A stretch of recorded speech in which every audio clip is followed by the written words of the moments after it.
Hello again and welcome to a Genestealer Cult Tactics video. Yes, I am going to be doing a Genestealer Cult Tactics video. I did say earlier in the week, depending on when this video is uploaded, it'll either be yesterday or it'll be some point during the week, that I was going to be doing some Genestealer Cult Tactics videos just because, well, they're a very, very unsupported faction, and I do think that it would be cool, to see some Genestealer cults. They're one of the more interesting armies created by Games Workshop, and I think they deserve a little bit of love, despite the fact they are filthy Xeno scum that do deserve to be purged at every opportunity. Now, one of the things that I have been sort of noticing about Genestealer Cult is they are kind of expensive.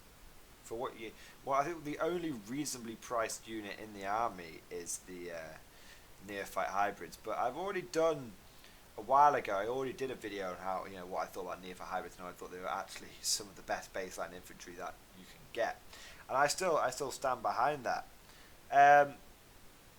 But I think I've done a video as well a while ago on sort of the Goliath truck, and sort of talking about how the Goliath truck is quite good because it's a stand-in for a Taurox, but also it's open top, so you can do some pretty good damage with that thing. But one of the ones I do want to actually one of the units that I initially dismissed completely out of hand was the Goliath Rockgrinder. Now, for those of you that don't know, that when you buy your Goliath truck kit, and it costs you like £34 or something, you get the ability to build both a Goliath truck and a Goliath grinder. Now, normally I would look at a kit that was like £34, more than a Lehman Russ, and I would go, that's quite expensive. Well, one, you can get them a bit cheaper. I got mine for 10% off from a local shop, but if you buy them online, you can get them even cheaper. But two, they are genuinely one of the only kits where you actually do get two vehicles for one, that I know of. Yeah, it's like you genuinely get the ability to very easily build the Rockgrinder or the Goliath truck. So it's actually okay. You also, if you don't glue the crew onto the vehicle, you get 3 neophytes with it, which is actually pretty good. And 3 neophytes with auto guns is nothing to be sniffed at. They can be converted for sergeants and stuff. Yeah, so the kit itself is pretty good. Maybe if you buy it for a slight discount, it's probably worth it a bit more. But in terms of the vehicle itself, I initially just dismissed it because I honestly just looked at it and was like, well, why it's only got a transport capacity of 6. That's not very good. What's the point? And I looked at it from like an Imperial Guard point of view. But upon closer inspection, I think the Goliath Rockgrinder is very good. I think it's actually quite well priced for what you get as well. So,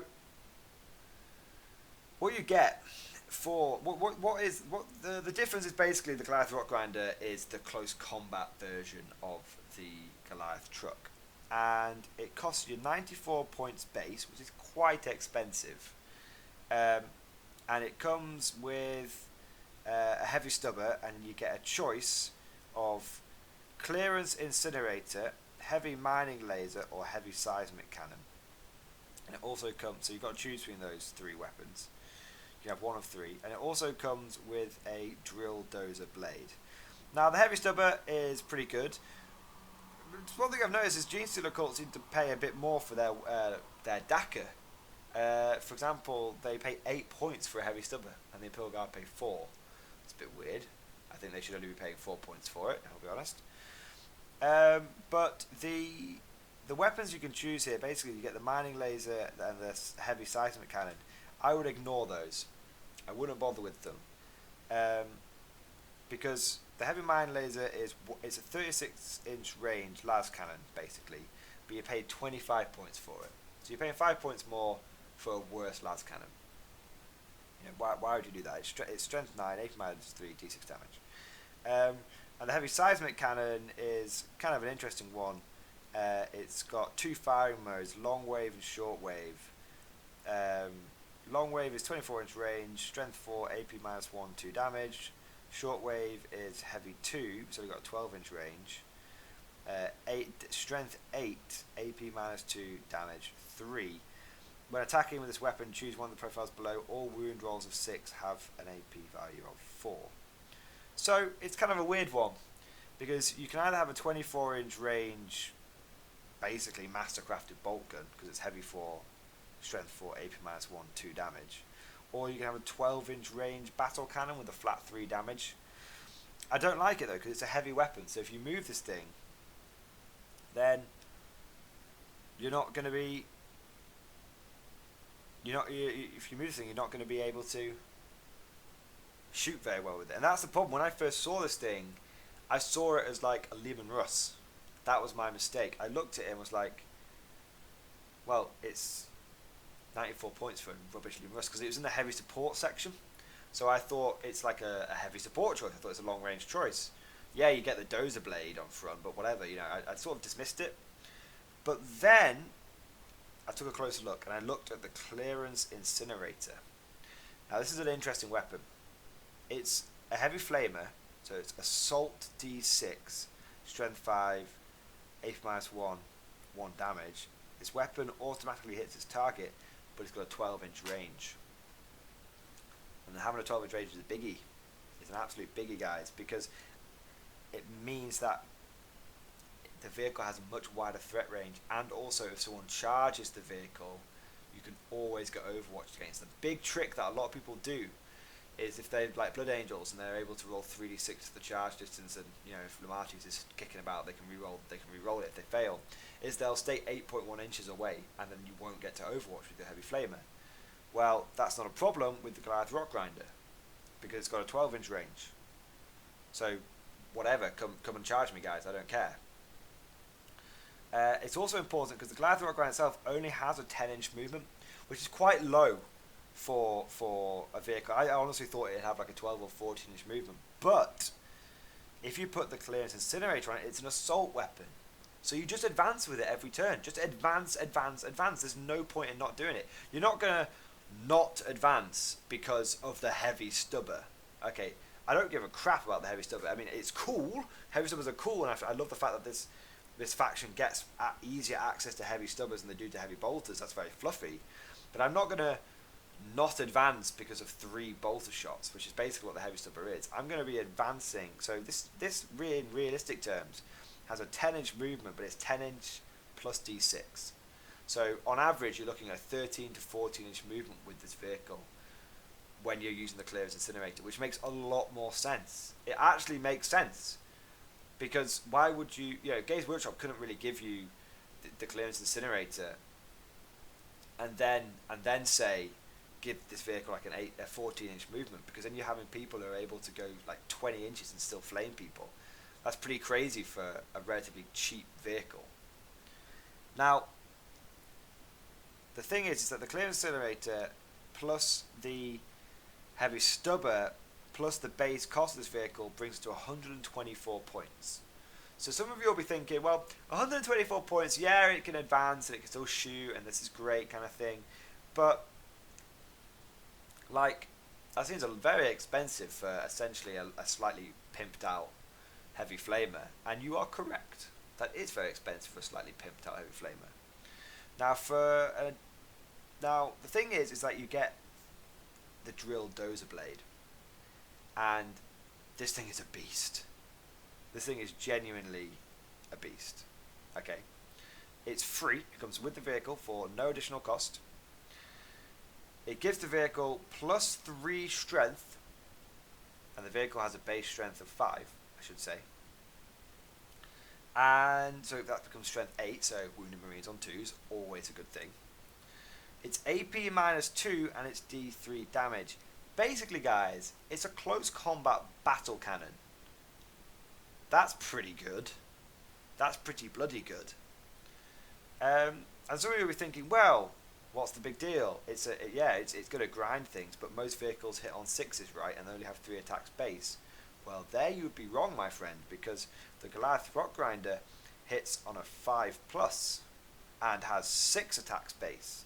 And even better, a model equipped with the dual dozer blade can make D3 additional attacks on a turn in which it charged. So on average, that's 8 attacks. Potentially 9 attacks. Now I know, again, some of you will be thinking, well, that is 9 attacks, but they're only hitting on 5s. So you're only going to get like 3 hits. In a best case scenario, you're only going to get 3 hits. You are once again right, my young Padawans. However, this is where this thing called synergy comes into play. And I think it is, as guard players, combined arms, tactics, using things together, this is where we excel. Now, there is a unit that the Genestealer cult get called the Primus. Not Primaris, but Primus. And it's basically like a close combat character. It's like 73 points, and he's got some decent attacks, blah, blah, blah, blah, blah. But he has a special ability, and I want to read this out exactly so that I don't get it wrong, if you will bear with me. Uno momento, por favor. Primus, special ability, Cult Demagogue.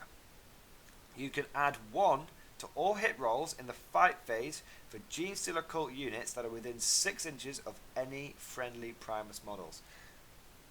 Genestealer cult units, not infantry, units. Which means if you stick a Primus nearby, you can be hitting on 4s with your Goliath truck. Now, I don't know if that's going to get taken out in the codex. So again, as always, I say with these videos, caveat: I don't expect you guys to go running out there and buying 10 of these bloody Goliath Rockgrinders. You can't anyway. They're heavy support, so the most you can get is 3. But that is good, because that means you're hitting on 4s. With a bit of luck on your side, you could easily get 4 or 5 hits with this thing. And they're battle cannon shots. That's the thing. They're good. They're strength 8. They're 8 -2. They're D3. And like I said, the average dice that you're going to get with this thing, if you smash into someone, is 8. Well, the average dice that you get with an actual battle cannon is 6 to 7. So this thing it's got to get close. It's got to get there. But when it does get there, it's on average got more attacks than a battle cannon. And the thing is with the battle cannon, if you think about, we're comparing it to an actual battle cannon, is that's, if the battle cannon moves, if the Lehman Russ moves more than 5 inches, you're only going to get 1d6 shots. And even then, the battle cannon has the potential to get double 1, and you only get 2 shots. This thing, on full strength, is getting 6 attacks. And when you charge, you get an additional D3. Even if you don't charge, you're still getting 6 attacks, which is good. Think about this thing. Think about a couple of these things, or maybe a close combat squad inside of this thing. But think about it. Turn 1, it smashes up the battlefield. Against an average unit, let's say tactical marines, it's going to kill a couple of tactical marines, and then it's going to charge in there, and it's probably going to, let's say it's got Primus, or maybe you go up turn 1, a little bit of a tickle with the flamer. Turn 2, you tickle them again, jump your Primus out the side of the thing, smash it into the enemy tactical squad. That's 8 attacks. Boom. You could easily, this thing in 2 turns, given an opportunity, could easily take out a tactical marine squad. And a tactical marine squad is way more than 124 points, which is what this thing costs. So this thing is pretty good. I like it. I like it a lot. It's a proper little hidden gem, little nasty bastard, this thing. It's good. Now, there's a few other little bits I want to mention. This thing, in terms of the stats, it has it's strength 5, it's toughness 7. That's pretty durable. That's an extra toughness over the Goliath truck. The Grinder has toughness 7, the truck has toughness 6. It's got 10 wounds, pretty average. It's only got a 4+ save, however. Now that is a weakness. I'm not going to lie, that is a key weakness, not to be overlooked. But it does get to mitigate that somewhat by having a 6-up feel no pain. Yes, you heard me correctly. This vehicle has an inbuilt 6-up feel no pain. Roll a d6 each time it's rugged construction is what it's called. Roll a d6 each time this model loses a wound. On a 6th, the wound is ignored. So that kind of balances out, because against small arms, it's not as good, as a Chimera, because Chimera will just ignore most of them on a 3+. But if you've got something that just punches through your armor, or at the very least gives, is AP -3, Khamir's only get a 6-up save, and it's probably going to fail it. And then that's it. You just got to take what you're given. But this thing, yeah, you're also not going to get a save, but at least you've got a chance of mitigating some of the damage with your 6-up Feel No Pain. So surprisingly, this thing is both weaker and stronger against like anti-tank weapons. It balances out. The key thing here is it just balances out. It just balances, which is good. Balance is good. We like it being equal. You know, a 4-up with a 6-up Feel No Pain, or just a straight 3-up. That's nice. That's balanced. That's cool. Couple of other little bitties to mention. We talked about jumping someone out of it like a Primus. Primuses are cool, as we've discussed. This thing has a transport capacity of 6, so that it clearly is saying to you, take a character and take 5 of something else. My recommendation would probably be Aberrants or Acolyte Hybrids. Aberrants are nasty. They're kind of like mini...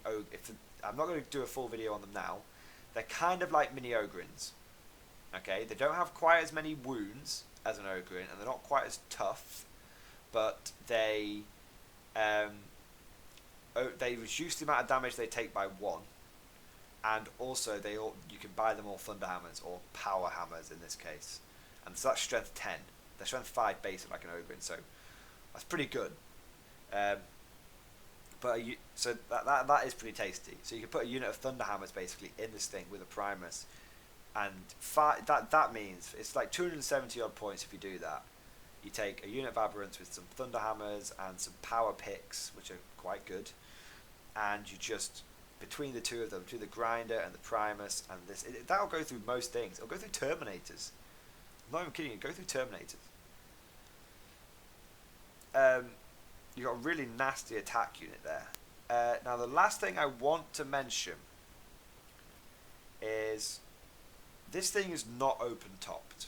Unlike the Goliath truck, where you can have like flamers and mining lasers and auto guns like blasting out left, right, and centre, this thing isn't open topped, but it does have the ability to take demo charges.